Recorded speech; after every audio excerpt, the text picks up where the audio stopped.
చిన్న విషయము, 108వ కార్యక్రమం కూడా ఈ పుస్తకంలో ఉండాలి కాబట్టి ఇంకా కొన్ని ఫోటోలు అసంపూర్తిగా ఉన్నాయి, సమయానికి అందించలేదు కాబట్టి దీన్ని ఈ పూర్తయిన తర్వాత మళ్ళీ 1వ యజ్ఞం సందర్భంగా ఈ పుస్తకాలు తప్పకుండా అంటే 15 రోజుల్లో తప్పకుండా ఈ పుస్తకాన్ని అందరికీ 1000 దాకా ప్రింట్ చేస్తున్నాం. ప్రతి భక్తుడికి అందరికీ వచ్చే అవకాశం ఉంది.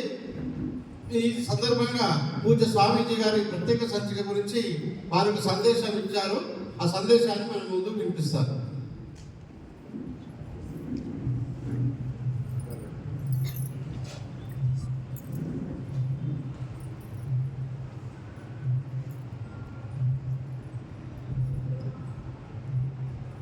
శ్రీ రామకోటి సేవా సమితి భాగ్యనగర్ భక్త వర్గల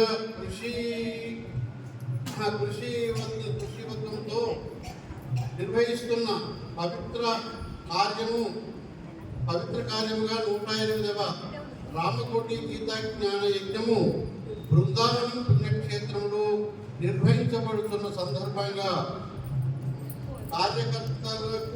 కార్యకర్తత్వానికి వారి శక్తికి అభినందనలు.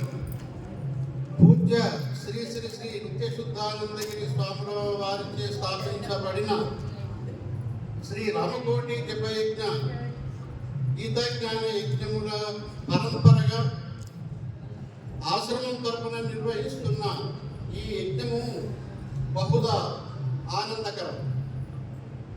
మన ఆశ్రమంలో అనుబంధాన్ని నిర్విరామంగా కొనసాగిస్తున్న కార్యకర్తలు శ్రీ నక్కా భువనేశ్వర్ గారు, శ్రీ ఇట్టి శివారెడ్డి గారు ఉన్న పెద్దలను అభినందిస్తున్నాను. భాగ్యనగర్ భక్తులను మరియు మహిళా శిఖామణులైన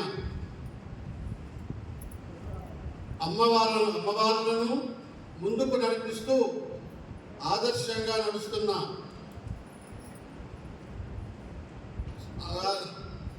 సద్గురు వచనముల ప్రకారం నడిపించేవారుంటే నడిచేవారుంటారు అని తెలుస్తుంది. గీతాచార్యులు తెలియజేసినట్లు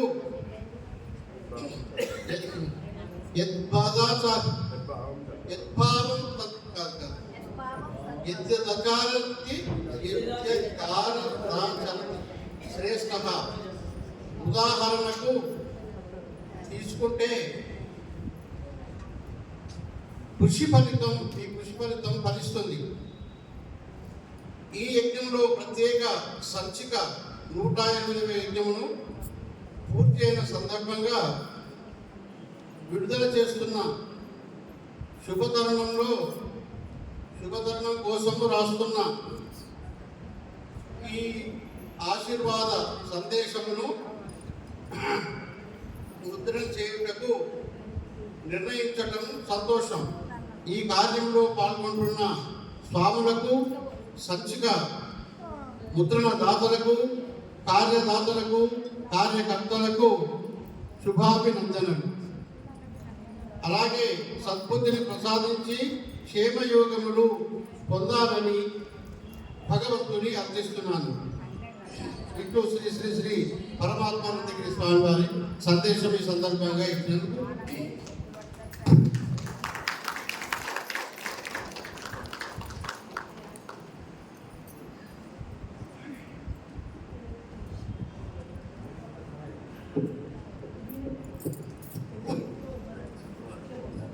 ఓం తత్సత్. ఇప్పుడు మనం యథావిధంగా ప్రవచన కార్యక్రమాన్ని సమాపనం చేద్దాము. ఎందుకు అని అంటే మనకు ఎక్కడికి పోయినా మనకు సమయం తెలియదు, కానీ ఆధ్యాత్మిక కార్యక్రమాలకు వస్తే మాత్రం సమయం తెలుస్తుంది. ఎంత సమయం అయింది, 1 గంట అయిపోయిందా, ఇది జ్ఞాపకం వస్తుంది. తక్కిన పెళ్ళిళ్ళకి కానీ దేనికని వెళ్ళండి, సినిమాకి కానీ వెళితే సమయమే తెలియదు, అందులో మునిగిపోతాం అన్నమాట. ఇక్కడ ఎందుకు చిందిస్తుందా అంటే ఇందులో మునగలేదు, అక్కడ ఎందుకు తెలియలేదే అంటే అందులో మునిగిపోయినాము. ఇక్కడ తెలియకపోవడానికి కారణం తెలుస్తుందని అంటే ఇందులో మునగలేదు, అక్కడ మునిగిపోతే ఇక్కడ కూడా తెలియదు, కానీ మునగలేదు. మా మహాత్ములు అందరూ కూడా ఏ విధంగా అయినా ఒక విధంగా వీళ్ళందరినీ కూడా ఇందులో ముంచాలి అని ప్రయత్నం చేస్తూ ఉన్నారు. కానీ ఒక్కసారి మునగలరు, కొద్దిగా మునిగితే అట్లా పూర్తిగా మునిగేటటువంటి అవకాశం వస్తుంది. ఆ విధంగా మనం ఈ కార్యక్రమాన్ని ఏర్పాటు చేసుకున్నాము. ఈ కార్యక్రమంలో ఇటువంటి యజ్ఞాలన్నింటిలో కూడా ఇప్పుడు యజ్ఞాలు చేసుకున్నాము. మనం ఉదయం యజ్ఞం చేసుకున్నాము, శ్రీ విష్ణు సహస్రనామ యజ్ఞము, శ్రీ రామకోట యజ్ఞము, ఇటువంటి అనేకమైనటువంటి యజ్ఞాలు చేసుకుంటున్నాము. ఈ యజ్ఞాలన్నింటిలో భగవద్గీతలో యజ్ఞాలు 5 రకాలుగా చెప్పాడు. ద్రవ్య యజ్ఞ, తపో యజ్ఞం, యోగ యజ్ఞ తదాపరే, స్వాధ్యాయ జ్ఞాన యజ్ఞశ్చ యథయ సంస్కృతి వ్రతాః అని ఈ యజ్ఞాలు 5 రకాలుగా ఉన్నాయ్యా. ఏమిటి అంటే ద్రవ్య యజ్ఞం మనం చేసుకున్నాం చూడండి. యజ్ఞం ఏమిటి? ద్రవ్యం అంటే పదార్థాలతో చేసేటటువంటి యజ్ఞాన్ని ద్రవ్య యజ్ఞం అంటారు. ఆ యజ్ఞం చేసుకున్నాము. తర్వాత ద్రవ్య యజ్ఞ, తపో యజ్ఞం కూడా చెయ్యాలి మనం.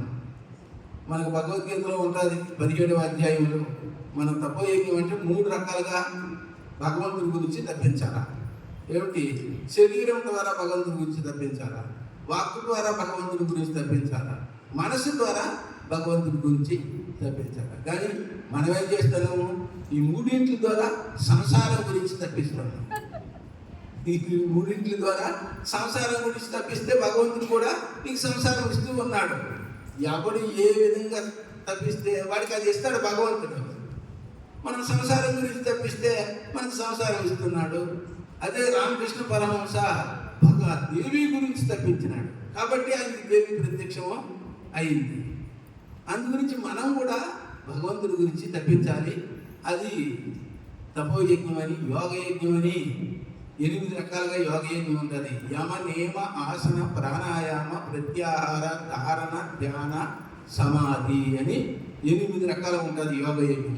పతంజలి మహర్షి చెప్పాడు. ఆ యజ్ఞాలు కూడా మనము చేయాలి.